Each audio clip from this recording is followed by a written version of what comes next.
देखो, सीएम साहब की चिट्ठी अभी डिटेल से मैंने देखी नहीं, परंतु मैं जो उसमें बात जो बात चीमा साहब ने दोहराई थी, चीमा साहब ने कहा था कि हमने इसका ज़्यादातर पैसा आपकी चिट्ठी में जो आज आई है चिट्ठी, उसके अंदर 19,000 करोड़ का आंकड़ा उन्होंने दिया हुआ है, जबकि चीमा साहब ने जब कुछ दिन पहले कहा था उसमें 27,000 करोड़ रुपए का उन्होंने कहा था कि हमने कर्जा वापस लौटाया है। कर्जा वापस नहीं लौटाया, उन्होंने इंटरेस्ट वापस किया है। अगर कर्जा लौटाया होता तो 2,82,000 करोड़ रुपया कम होके उसी के मुताबिक कम से कम 2.5 लाख करोड़ रुपये रह जाना चाहिए था, जो कि कर्जा लगातार बढ़ता जा रहा है।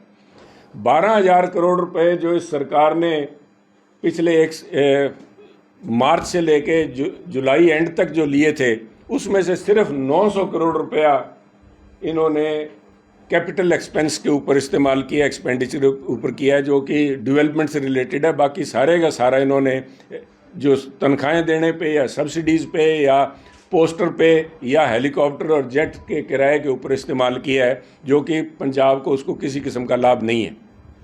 केजरीवाल जी जो कल कह के गए हैं, किस तरह से समझ रहे हैं? देखिए, केजरीवाल साहब ने स्पष्ट शब्दों में धमकी दी है कांग्रेस लीडरशिप को, ख़ास तौर पे उन लीडर्स को जो कि दागी हैं। करप्शन के मुद्दे पे तो हो सकता है कि बहुत सारे लोगों को कार्रवाई की गई हो, परंतु ड्रग से रिलेटेड अभी तक एक ही केस है, जो कि पुराना केस 2015 का था, सुखपाल खैरा जी के अलावा। दूसरे जो लीडर जिनके ऊपर पुराने केसेस काफ़ी अरसे पुराने, जिसको लेके भगवंत मान जी ने भी क्लैरिफिकेशन दी थी कि चाहे 5 साल पुराना केस हो, चाहे 10 साल पुराना केस हो, चाहे 15 साल पुराना ड्रग रिलेटेड केस हो, मैं सारे खोलूँगा, चाहे उस समय के मुख्यमंत्रियों ने उन लीडर्स के नाम निकाल दिए हों। तो मैं समझता हूँ ये वो लोग हैं, उनको स्पष्ट संदेश दिया गया है। आप नाम मेरे से ना पूछिए कि जो तन लागे सो तन जाने। जिनको मैसेज दिया गया है वो समझ गए हैं कि जिनकी तरफ भगवंत मान जी का और केजरीवाल साहब का इशारा था कि अगर आप 19-21 आपने की तो आपके साथ भी यही होगा जो सुखपाल खैरा जी के साथ किया गया।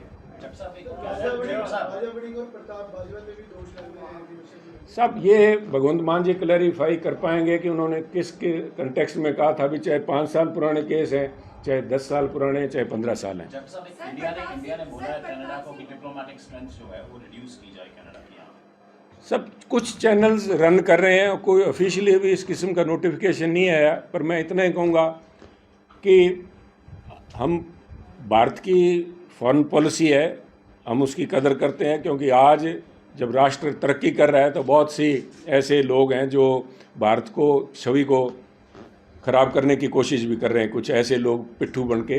परंतु वहीं पे पंजाब बीजेपी राष्ट्रीय हितों को भी ध्यान में रखते हुए हमारे पंजाबी जो कनाडा के अंदर एक बहुत बड़ी संख्या में बैठे हैं, उनको किसी किस्म की तकलीफ़ ना हो, उनकी सुरक्षा, उनके हितों को ध्यान में रख के हर संभव प्रयास करेंगे। और जल्दी से जल्दी इस स्थिति क्लियर होने के ऊपर सेंट्रल गवर्नमेंट से हम पंजाब के उन पंजाबियों के जिन्होंने यहाँ आना जाना है, आज बच्चे हमारे पढ़ रहे हैं, उनके हितों के ऊपर पहरा देने के लिए पंजाब बीजेपी पूरी तरह सतर्क है।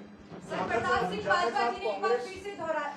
बाजवा जी ने अभी फिर से दोहराया है, आम आदमी पार्टी के 32 एमएलए उनके संपर्क में हैं, लोकसभा चुनाव के बाद बढ़ रहे हैं, पंजाब में देखने को मिलेगा। उनके इस बयान को कैसे देखते हैं सर आप?